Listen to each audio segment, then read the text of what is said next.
On a pris quelques minutes de retard, donc on va tout de suite enchaîner avec Alexis Goujon, Bruno Ricard et Michael Henry pour l'association Les Relocalisateurs. Est-ce que tout le monde connaît les relocalisateurs? Alors, messieurs, rapidement, en quelques mots, quelle est la genèse, le pourquoi du comment de cette association? Bon, d'abord, merci de nous accueillir pour cette première participation, et puis surtout pour cette édition particulière, puisque vraiment, j'allais dire, le marché de la pub soutient-il les médias français, ça répond, en grande partie, ça pourrait être presque notre slogan, ouais, à la raison d'être des relocalisateurs. Donc les relocalisateurs, on est une toute jeune association, puisqu'on a un peu moins de 3 ans, et on s'est créé sur 2 enjeux. Le premier enjeu, c'était de convaincre les annonceurs, mais aussi les agences, de la nécessité d'investir plus largement dans les médias locaux, de les intégrer très en amont dans leur plan média, puisque les médias locaux, ça fonctionne, et qu'ils ont tout intérêt à les investir plus largement, et puis parce qu'on sait que c'est bénéfique à nos territoires. Et puis le deuxième enjeu, là qui est plutôt un enjeu un peu plus sociétal, et notamment qui est d'éclairer l'ensemble du marché, parce que on l'a vu, on fait beaucoup le constat d'un transfert de valeur des médias français vers les grandes plateformes, principalement américaines, mais souvent on ne sait pas tellement quelles sont les conséquences de ce transfert de valeur. Donc nous, ce qu'on voulait, c'est éclairer l'ensemble du marché, mais aussi les acteurs publics, sur les conséquences de ce transfert de valeur.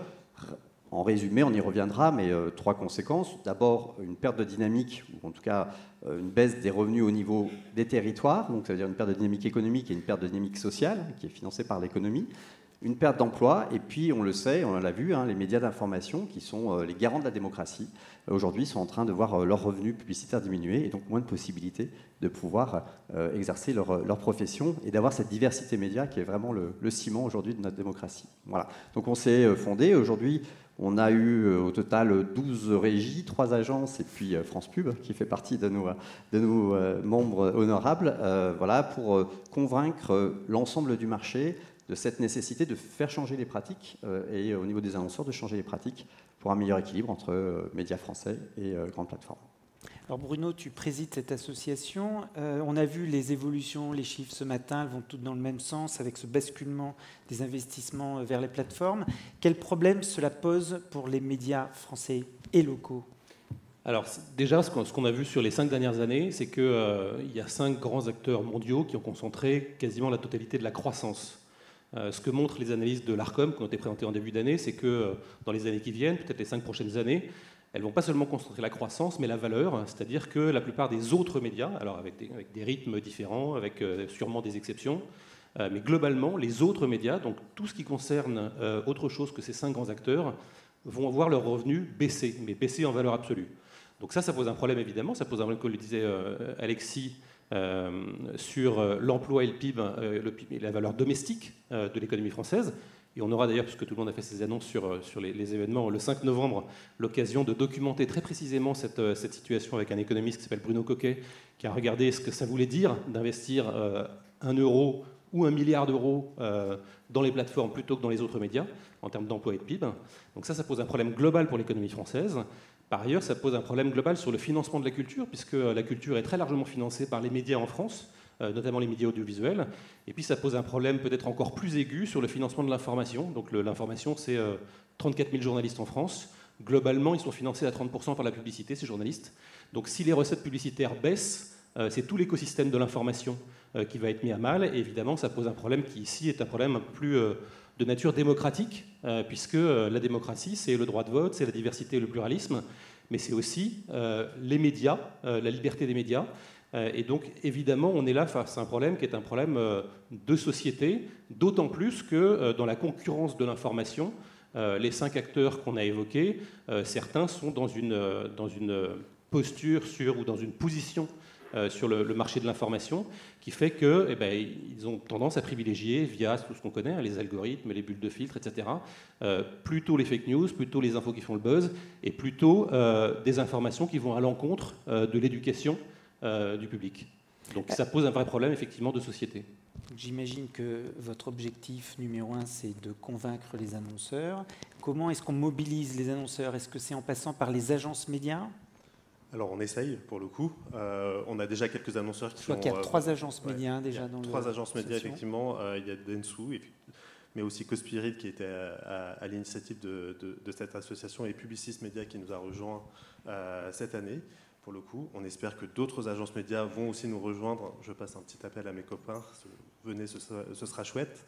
Pour le coup, en fait, on a surtout invité beaucoup d'annonceurs pour le moment. On espère aussi que des annonceurs rejoindront l'association parce qu'on pense effectivement que plus on sera nombreux à porter cette parole, plus ce sera efficace.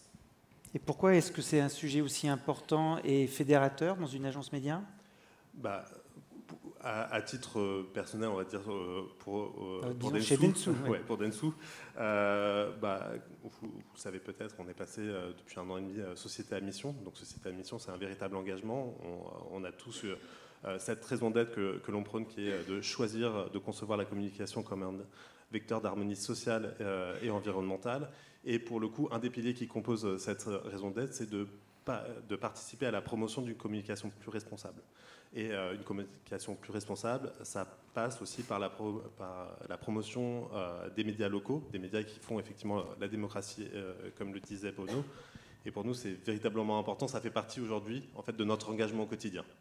Et d'ailleurs, il n'y a pas encore d'annonceurs dans l'association. Ils peuvent y rentrer ? Oui, absolument, ils sont les bienvenus pour rentrer. Alors, je ne sais pas si finalement, la finalité d'un annonceur, c'est de rentrer dans l'association ou d'être partenaire de l'association d'une manière ou d'une autre. Et peut-être pour compléter un petit peu le propos de Michael, c'est vrai qu'on nous on essaye de regarder un peu à long terme. Alors, on a vu la projection, donc moi j'aime bien ces projections à 2027 ou voire 2030 ou celles qui ont pu être faites à 2050 par l'INA. On essaye de faire comprendre aussi aux annonceurs et qu'ils ont aussi une responsabilité dans le fait d'équilibrer ce marché, et que c'est aujourd'hui qu'il faut s'en occuper, et qu'ils ont un intérêt, notamment dans la dynamique des territoires, à ce que les marchés soient le plus productifs possible, parce qu'ils ont un intérêt direct, même pour leur développement économique, à ce que ces territoires soient en bonne santé. Donc on essaye de dire maintenant, attention, demain, si on est dans un déséquilibre, on le sait, et l'étude qu'on présentera le 5 novembre le montrera, c'est qu'il y a quand même un export, et j'ai vu un certain nombre de chiffres qui m'ont beaucoup plu sur finalement cette partie de la communication qu'on ne voit pas, parce qu'elle est exportée en dehors de nos frontières, donc elle ne nous profite pas en termes de valeur. Et cette valeur, il faut vraiment qu'on arrive à la relocaliser, d'où le nom des relocalisateurs, parce que demain, c'est l'avenir de tout à chacun en termes de développement économique et de développement démocratique, comme on le citait. Mais faut-il pointer du doigt les annonceurs qui n'investissent pas assez ? Jamais. Non, c'est pas du tout ça. En fait, on a des contacts assez fréquents avec l'UDN, qui va sûrement d'ailleurs participer à notre séminaire du 5 novembre. Quand on rencontre les annonceurs, évidemment, la première chose qu'ils disent, c'est moi, de toute façon, ce que je vise, c'est l'efficacité. Et c'est normal. C'est normal, on le comprend parfaitement, et c'est une des raisons pour lesquelles il y a un groupe de travail chez les relocalisateurs qui va bientôt produire un livre blanc sur l'efficacité des médias locaux. Donc c'est normal que les médias fassent le travail de démontrer leur efficacité. Et c'est normal que ce soit le premier critère. Après, je trouve que ce qu'il faut mettre dans la nuance, c'est que les annonceurs ne sont pas exempts de responsabilité. Et d'ailleurs, ils le démontrent, puisque l'UDM s'est penché sur créer un méta-référentiel de la mesure carbone, par exemple, donc, et puis a créé le programme FAIR il y a très longtemps. Donc les annonceurs ont aussi, dans leurs arbitrages, ces notions de responsabilité. Et il nous semble qu'aujourd'hui, la responsabilité sur le choix des médias dans lesquels on investit, par rapport à tous ces critères qu'on a indiqués, qui sont la localisation dans l'économie, la localisation de l'investissement dans des médias qui financent soit des biens culturels, soit l'information et la démocratie, c'est quelque chose qui doit trouver de l'écho. Je pense que c'est quelque chose qui est en train de monter, d'ailleurs, et qu'on a même une fenêtre d'action au-delà des annonceurs sur les pouvoirs publics après les États généraux de l'information. Et donc je pense que les prises de parole des annonceurs aujourd'hui, elles sont aussi en partie des choix de responsabilité, je ne vais pas dire des choix politiques, mais des choix de responsabilité, et qu'ils peuvent parfaitement intégrer demain cette notion de responsabilité par rapport à l'investissement dans les médias locaux au sens local ou local-national. Alors ça ferait peut-être beaucoup d'associations, mais est-ce qu'il ne faudrait pas créer une association des régies publicitaires ?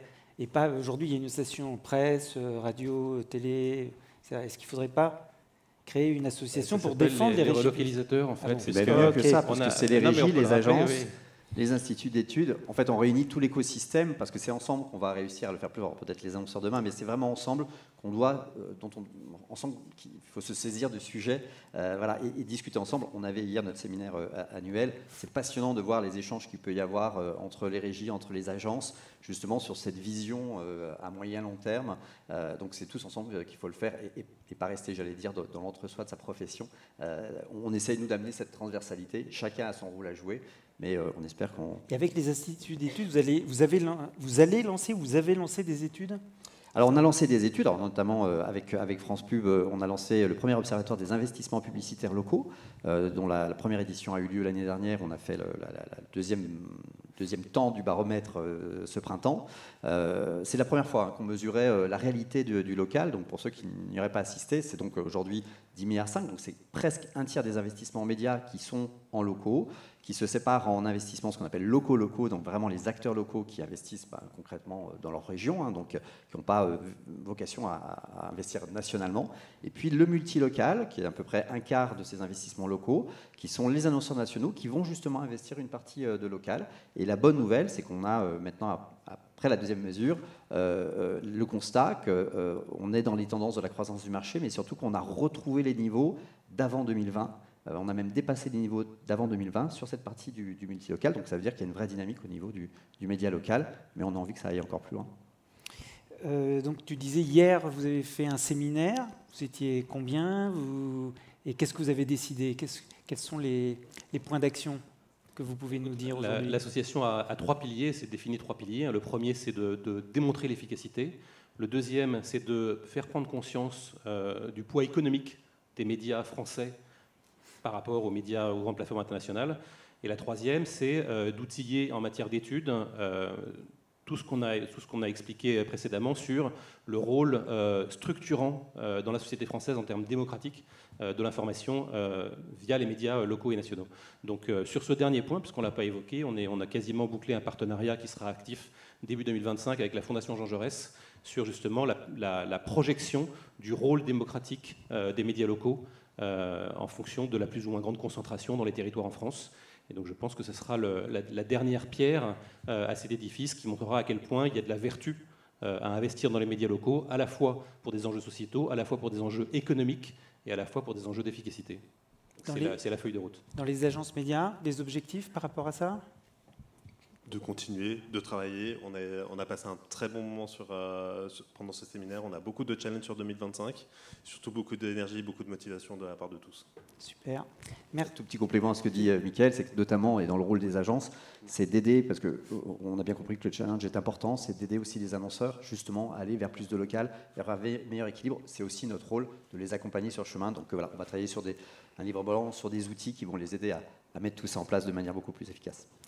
Eh bien, merci. Tu veux dire un dernier mot ? 5 novembre prochain, ce sera dans les locaux de Radio France pour la présentation de l'étude de Bruno Coquet sur l'impact économique. Parfait, c'est noté.